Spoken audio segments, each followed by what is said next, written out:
rained out again.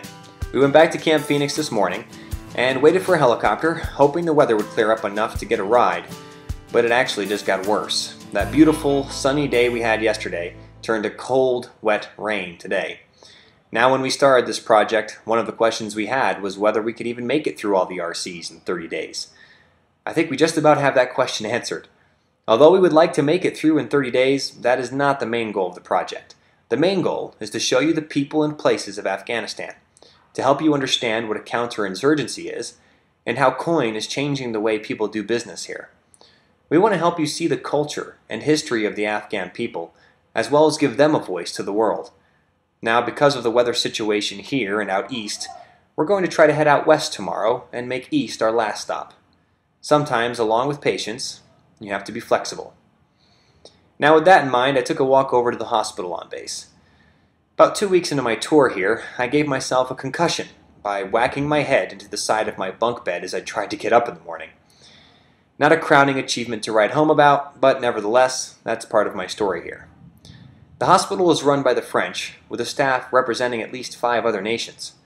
Day 24 starts right now.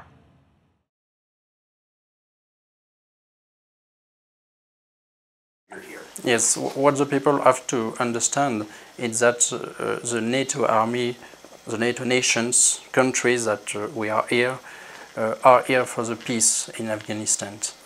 And it's difficult to understand that we do war for the peace, but it's the reality here, I think so. And help explain that a little bit. How does, because this is war, but really it's a counterinsurgency. Yes, and sure. How is that different? Yes, in a war, classic war, we know the enemy, and we have very well identified enemy. Under counterinsurgency, the enemy is between the populations, and it's very difficult for the soldiers every day to fight against insurgents, because it's difficult for them to do the difference between populations and the enemies. And that's the reason why there is, I think so, civilian casualties, and we understand the need for the chief to reduce if it's possible, civilian casualties, but we have to understand too that it's very difficult for the soldiers to do this difference and to protect them, do their job without civilian casualties, and it's very difficult for them. Can you tell me a story about an Afghan that you've treated? Oh, we have a lot of story. There is unfortunately bad story and good story. What I remember immediately, it's a bad story, but we received a little child which was 9 years old, and we was in very bad clinical status. His weight was 18 kilograms only for 9 years, okay, and he has already have a treatment for tuberculosis without effect.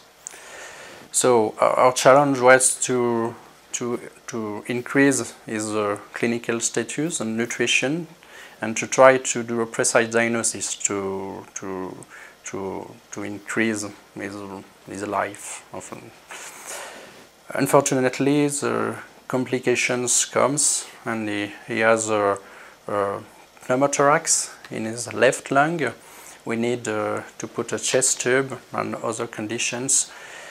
And after 2 weeks, unfortunately, he died from his very bad clinical status. So for all the team, it was a very bad event. And so it's what I think about now.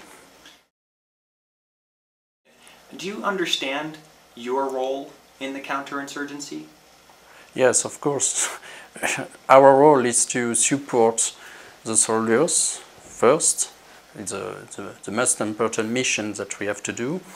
But secondly, is to do its mission towards the Afghan civilian, for they understand that we are here for them too. What do you think is the first thing you're going to do when you get back to France? Oh, I don't know still, but I'll take my children and my wife and in my arms and I kiss them surely. Christophe later explained the French are also training Afghan doctors back at his home station. This way, when the time comes for the French to leave Afghanistan, the Afghans will have the talent and skills needed to take care of their own. Join us tomorrow as we continue 30 days through Afghanistan.